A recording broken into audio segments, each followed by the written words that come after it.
Soulbound token is rolling out in late 2022, and can this be the new big thing? Vitalik Buterin, the creator of Ethereum, said a different type of non-fungible token, or NFT for short, is the future of Ethereum. Vitalik is a clever dude, so when he says things like that, we are taking notice.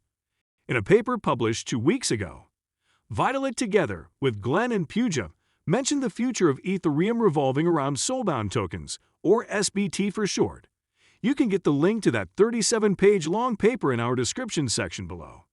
In fact, Vitalik blogged about it in January this year, in which he talked about the Soulbound NFT. In World of Warcraft, a Soulbound item, once picked up, cannot be transferred or sold to another player.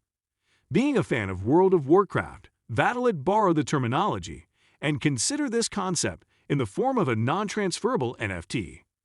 If you don't know what an NFT is, check out our video. But basically, NFT stands for non-fungible token. They are digital assets that represent real-world objects like in-game items, music, art, and so on. The concept of non-transferable NFT sounded silly to us at first, as it cannot be traded, which is really the main goal of NFTs. People trade NFTs for profit, bragging rights, or simply for keepsake. However, as we researched and read more, SBT do have a useful utility to them. Since NFTs have the ability to show rare and epic properties, they have social signaling value. These rare NFTs signal to people that the owner has certain skills in acquiring the NFTs and knowing which NFTs to acquire. And since NFTs are tradable, it has become a signal of wealth. If someone has a high-powered in-game sword NFT, did they get that from battling monsters, or did they pay someone else to do it for them? Take an example from Proof of Attendance Protocol, or POAP for short. Participants are sent NFTs to show they personally attended certain events. However, POAPs, being NFTs, are tradable. Someone could buy a POAP and claim they participate in an event, which really defeats the purpose of a POAP. This is where SBT will work better in POAP. They can be used to show affiliations, memberships, or credentials. Soul is the digital address that holds your SBT, kind of like your CV in the physical world. Someone can know your abilities and the potential benefits you can bring to a company by looking at your CV. Soulbound tokens, or SBT, are a representation of your skills and qualifications. In the DeFi space, someone can see all the SBT in your soul without knowing you, and you get to keep your privacy. Your soul helps build trust, affiliation, credentials, and legitimacy without revealing your identity. There are many interesting use cases for SBT, and the first one is education.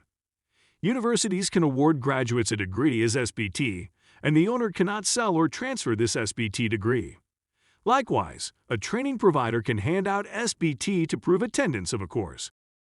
The second use case is proof of presence, referring back to our proof of attendance protocol example.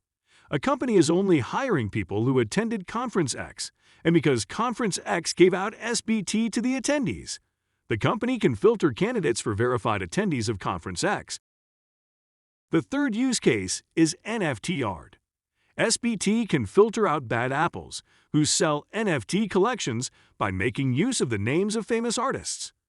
How it works is that legit NFT artists can link SBT to their NFT collection and their soul.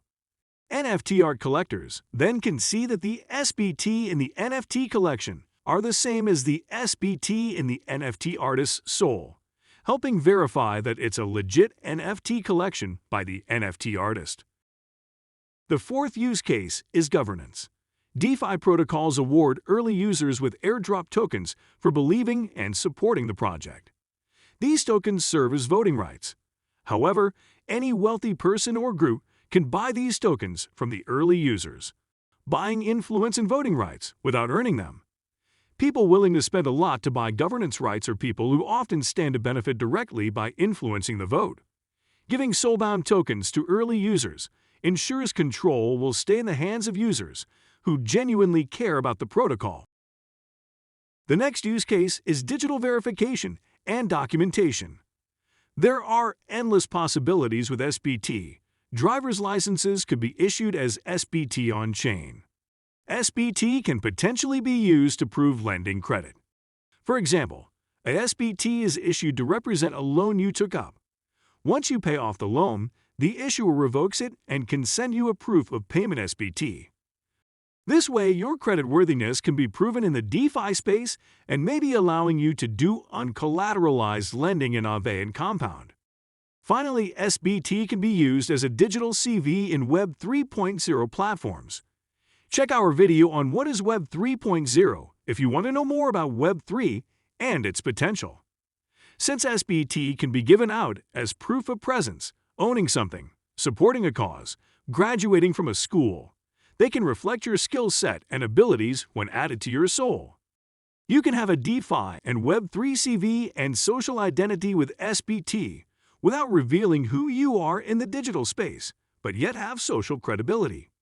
We see this as a really great potential for the metaverses. The concept of SOL and SBT sound promising, but there are downsides to them.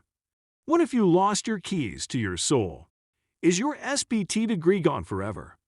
Well, there is a proposed solution called the Community Wallet Recovery. Members from the SOL's communities can help recover the keys, but it works only for those who are already deeply involved in DeFi and has a network who can vouch for them. What happens if someone airdrops you random SBT? Like how unethical NFT projects airdrop NFT to famous people and claim these people are invested in their project.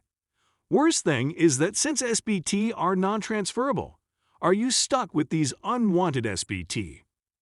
Finally, there is no privacy as all your achievements or which conference you attended are out on the public blockchain. What if you go to a religious conference that issues SBT? You could never hide your religion in the DeFi space now. The proposed solution then is having the function of SOL to hide SBT from the eyes of the public. SBT could hit the crypto realm by the end of 2022, but Vitalik and the co-authors said they hope for a decentralized society in 2024 if SBT are to be taken seriously during the next crypto upcycle. In any case, we think SBT will have some uses in Web3 and DeFi. What are your views on SOLBOND tokens? Do you agree with Vitalik about the future of Ethereum? Let us know in the comments. If you find this video useful, smash the like button, subscribe to our channel, and hit the bell icon for more crypto and blockchain-related content. Also, why not check out our simple but informative video? Take care and see you in our next one.